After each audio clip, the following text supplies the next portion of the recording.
Have you ever felt a strange certainty that this life is your final chapter? As if you've walked this path countless times before, and now something greater awaits, just beyond the veil? What if reincarnation isn't an endless loop, but a spiritual school with a graduation day? Edgar Cayce, the legendary sleeping prophet, revealed that some souls are nearing their last incarnation, carrying wisdom from lifetimes of evolution. Through thousands of trance readings, Cayce described reincarnation not as punishment, but as a sacred journey, each life a classroom where the soul refines itself until it's ready to transcend. But how would you know if you're one of these souls? The signs are subtle yet unmistakable, woven into your thoughts, dreams, and deepest intuitions. Before we unveil these clues, hit subscribe and tap the notification bell, because every week we decode ancient wisdom and cutting-edge truths about consciousness, destiny, and the hidden layers of reality. This isn't just another spiritual channel. It's a map for seekers ready to remember who they truly are. Now let's journey deeper. The first sign isn't what you'd expect. It's a quiet, unshakable feeling that you're both here and somewhere else entirely. The first sign, being an eternal observer. A peculiar sensation lingers in the background of your daily life. A quiet awareness that you're not fully tethered to this world. You engage in relationships, chase dreams, and navigate society, yet part of you remains distant, as if watching from a slight distance. It's not detachment born of apathy or depression, but a profound recognition. This physical reality is just one layer of existence. While others obsess over wealth, status, or power, you see these pursuits as temporary games, necessary for growth, but not the ultimate truth. Edgar Cayce called this cosmic homesickness, a soul's subtle yearning for what lies beyond the material. Modern science even hints at this. Quantum physics suggests consciousness may not be confined to the brain, but a fundamental force shaping reality itself. If you've always felt like a kind stranger in this world, deeply compassionate yet never fully belonging, you might be glimpsing reality from the perspective of a nearly complete soul. The veil is thinning. The dream is ending, and you're starting to remember. The second sign, déjà vu that defies logic.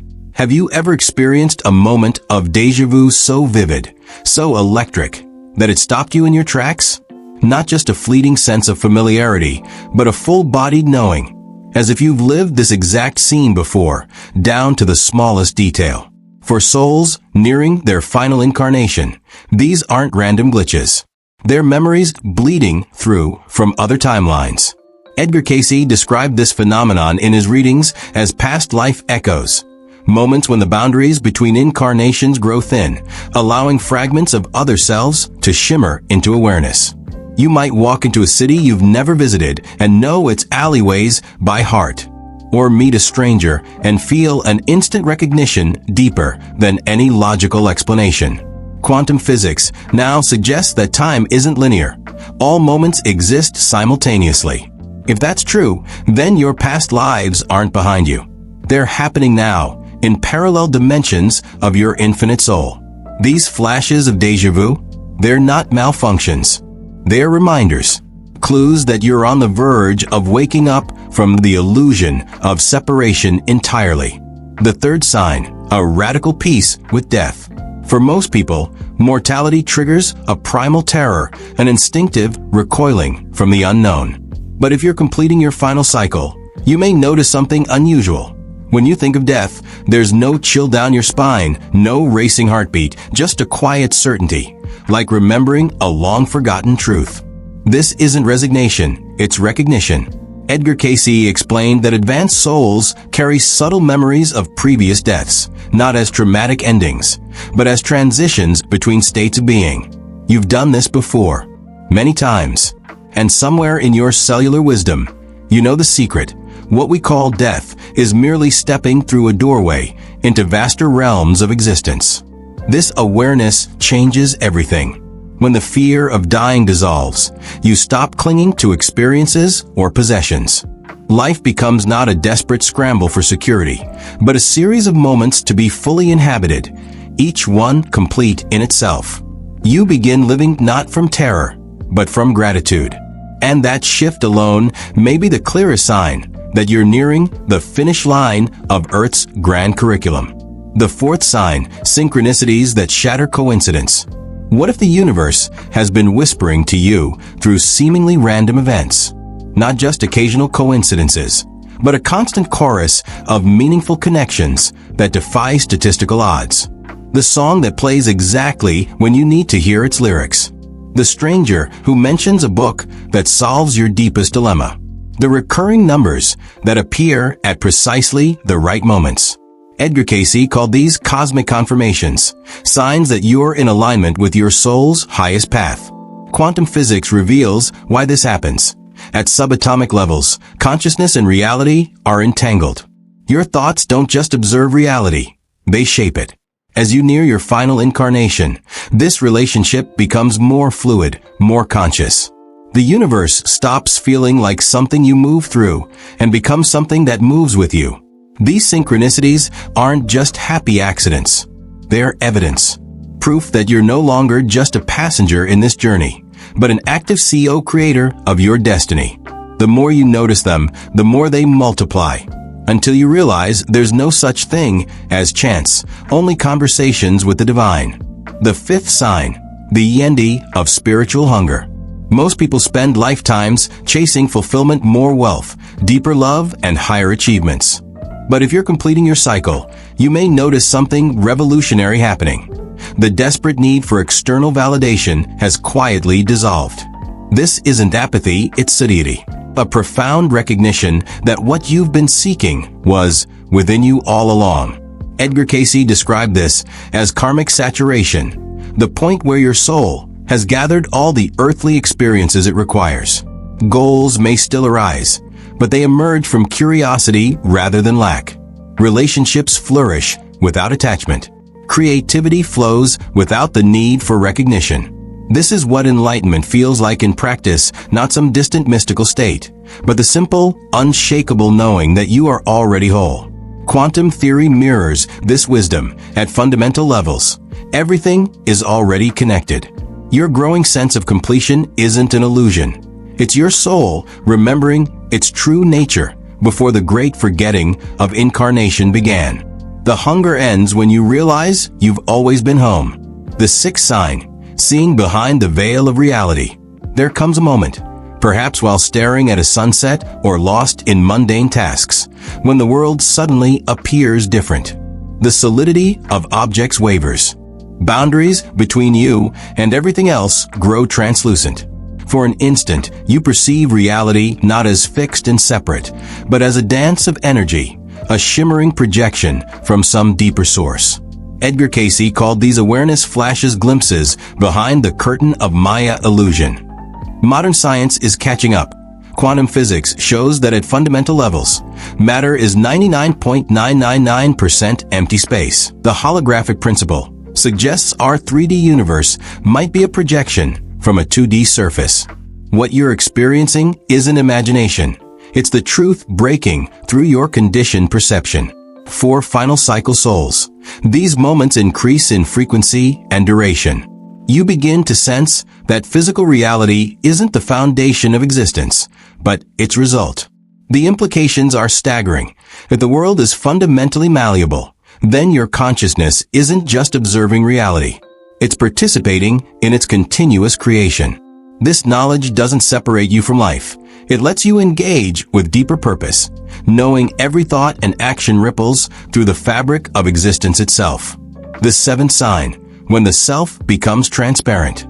There comes a profound shift in how you experience identity itself. Where once you felt like a solid I navigating the world, now there are moments, often during meditation or in nature, when the sense of being a separate self simply evaporates. You don't disappear. Instead, you expand. The boundaries between me and everything else dissolve like mist in sunlight. Edgar Cayce described this as cosmic consciousness, awareness returning to its natural boundless state. Neuroscience now shows our brains are wired to create the illusion of separation. What we call self is actually a construct, a useful fiction for navigating physical reality. But souls completing their journey begin to see through this illusion. You might notice this as Conversations where you forget who is speaking and who is listening. Sudden waves of compassion where another's pain feels as immediate as your own. Moments when personal history feels like a story rather than your essential truth. This isn't depersonalization, it's the opposite. It's recognizing that what you truly are can't be contained in any story, any role, any single lifetime. You're not losing yourself. You're remembering your infinite nature. The 8th sign, universal empathy that transcends boundaries. A profound shift occurs in how you experience connection. Where once you felt compassion for close loved ones, now you find yourself physically wincing at a stranger's pain or feeling the silent suffering of animals and nature. This isn't emotional overwhelm. It's the dissolution of the illusion of separation. Edgar Cayce called this Christ consciousness, not as religious dogma, but as the direct experience of being one with all life. Modern science confirms this isn't fantasy. Mirror neurons fire whether we experience pain or witness others in pain. Quantum entanglement proves particles remain connected across vast distances. The Wood Wide Web shows that forests communicate through underground fungal networks. For final cycle souls, this empathy becomes a superpower rather than a burden. You'll notice food choices are shifting naturally as you feel the consciousness in plants and animals. Ability to read rooms or environments without a logical explanation. Spontaneous healing of relationships as you perceive hidden wounds behind hostile behavior. This isn't about becoming a saint, it's the inevitable result of remembering we're all expressions of the same consciousness. The more this truth integrates, the more your entire existence becomes an act of sacred service, not from obligation, but from the joyous recognition that helping others is helping yourself. The 9th sign, the Great Untangling. The most tangible evidence of your final incarnation appears in your daily life. Long-standing patterns, addictions, and fears that once seemed permanent begin dissolving without force. Relationships transform as old power struggles lose their charge. Negative thought loops break mid-sentence. Compulsive behaviors simply stop calling to you. Edgar Cayce called this karmic unwinding, the soul's natural release from cycles that once required lifetimes to resolve. Modern psychology is discovering why this happens. Trauma researchers find that when we truly process an experience, rather than just analyze it, the nervous system resets. For final cycle souls, this healing occurs at quantum speed because you've accumulated enough wisdom to recognize patterns immediately. Your energy field becomes less dense, allowing faster transformation. You stop resisting lessons, so they don't need to repeat. You'll know this is happening when former triggers now feel like curious artifacts from someone else's life. Coincidental encounters keep mirroring back your last hidden blind spots. Forgiveness flows naturally, not as a spiritual practice, but because grudges feel heavy and unnecessary. This isn't about achieving perfection. It's about completion. Like a student who no longer needs the classroom because the lessons have become lived wisdom. The universe starts feeling less like a school and more like home, not because you've changed locations, but because you've finally remembered how to see. The ultimate awakening. What does it mean if you recognize yourself in these signs? This isn't about claiming spiritual superiority. It's about remembering. Just as a graduating student doesn't become better than their school, a soul completing its final cycle doesn't transcend humanity. It embraces humanity more fully, with clearer eyes and an open heart. Edgar Cayce's most radical revelation was this: the end of reincarnation isn't an escape from life, but a full immersion into its sacredness.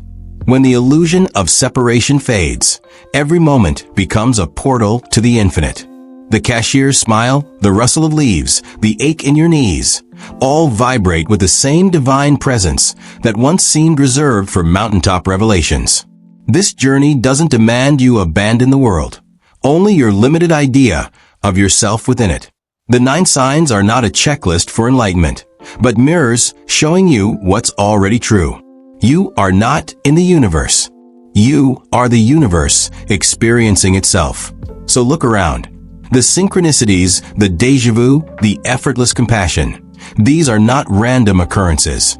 They're whispered invitations from your soul, saying, "Wake up. Remember, the cycle is complete." Now we turn to you. Which of these signs resonates most? Share in the comments, not as a declaration, but as a celebration of consciousness awakening to itself. And if this exploration stirred something in you, subscribe. Because next week, we'll reveal how to navigate this final incarnation with grace, using ancient techniques to anchor cosmic awareness into everyday life. Until then, here's the ultimate truth. Whether this is your first life or your last, the only moment that ever exists is now. And right now, you are exactly where your soul chose to be.